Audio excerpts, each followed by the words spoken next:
যদি সুখে থাকতে চান নামাজ পড়েন। যদি আপনার এখানে অশান্তি লাগে তাহলে নামাজ পড়েন। সুবহানাল্লাহ বলবেন না? যদি আপনার ক্ষুধা থাকে তারপরে না খাবেন। যদি এখানে শান্তি চান রবের দরবারে মাথাটা ঝুঁকান। অনেকে বলেন না মাথা অস্থির হয়ে আছে, মাথা অস্থির হয়ে আছে। অনেক কিছুই তো করে দেখেছেন, মাথা অস্থির হলে, মন অস্থির হলে। আমি অদমের কথাটাও একবার রেখে দেখবেন।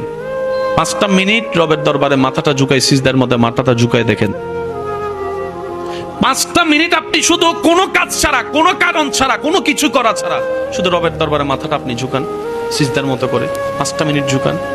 আপনার দিলে আপনাকে স্বীকার করাতে বাধ্য হবে যে শান্তি রবের দরবারে সিজদা দিয়ে আমি অন্তরে পেয়েছি, এমন শান্তি পৃথিবীর কোথাও আর পাই নাই। বলেন সুবহানাল্লাহ। যদি সুখে থাকতে চান নামাজ পড়েন। যদি আপনার এখানে অশান্তি লাগে তাহলে নামাজ পড়েন। সুবহানাল্লাহ বলবেন না? যদি আপনার ক্ষুধা থাকে তারপরে না খাবেন। যদি এখানে শান্তি চান রবের দরবারে মাথাটা ঝুঁকান। অনেকে বলেন না মাথা অস্থির হয়ে আছে, মাথা অস্থির হয়ে আছে।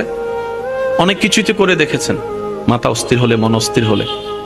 আমি অদমের কথাটাও একবার রেখে দেখবেন। 5টা মিনিট রবের দরবারে মাথাটা ঝুঁকাই, সিজদার মধ্যে মাথাটা ঝুঁকাই দেখেন। 5টা মিনিট আপনি শুধু কোনো কাজ ছাড়া, কোনো কারণ ছাড়া, কোনো কিছু করা ছাড়া শুধু রবের দরবারে মাথাটা আপনি ঝুঁকান, সিজদার মতো করে 5টা মিনিট ঝুঁকান। আপনার দিলে আপনাকে স্বীকার করাতে বাধ্য হবে যে শান্তি রবের দরবারে সিজদা দিয়ে আমি অন্তরে পেয়েছি, এমন শান্তি পৃথিবীর কোথাও আর পাই নাই। বলেন সুবহানাল্লাহ।